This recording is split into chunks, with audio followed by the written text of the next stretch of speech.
मित्रांनो, जानेवारी महिन्यात महाराष्ट्रात थंडी पुन्हा कहर करणार आहे. थंडीच्या लाटाही येण्याची शक्यता आहे. त्या कुठे येतील हे आपण पाहूच, पण जानेवारीत अवकाळी पावसाचं संकट किंवा धोकाही असेल का, याचंही उत्तर आपण या व्हिडिओत देणार आहोत.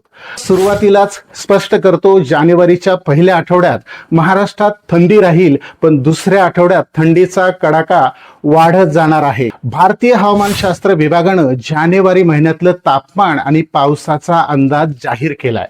त्यानुसार कोकण विभाग, उत्तर महाराष्ट्र, पश्चिम महाराष्ट्र, मराठवाडा आणि विदर्भ या विभागातल्या प्रत्येक जिल्ह्याचा आढावा आपण आज घेणार आहोत. जानेवारीमध्ये काय होईल याचं उत्तर देण्यासाठी आपण सुरुवातीला तापमान आणि पावसाच्या अंदाजाचे नकाशे पाहू. जानेवारी महिन्यातल्या रात्रीच्या किमान तापमानाचा नकाशा सुरुवातीला पहा.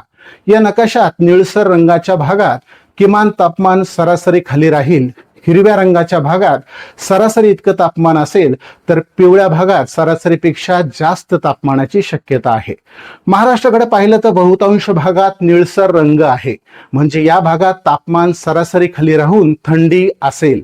आता जानेवारी महिन्यातल्या पावसाच्या अंदाजाचा हा नकाशा पहा. या नकाशात निळ्या रंगाच्या भागात सरासरीपेक्षा जास्त पावसाची शक्यता देण्यात आली आहे. हिरव्या रंगात सरासरी इतका पाऊस, तर पिवळ्या रंगाच्या भागात सरासरीपेक्षा कमी पावसाची शक्यता आहे. जरा महाराष्ट्राकडे पहा. सरासरीपेक्षा जास्त पावसाचा निळसर रंग अनेक भागात दिसतोय. माहितीपूर्ण संपूर्ण व्हिडिओ पाहण्यासाठी आपल्या बातमीची स्टोरी या YouTube चॅनलला नक्की भेट द्या.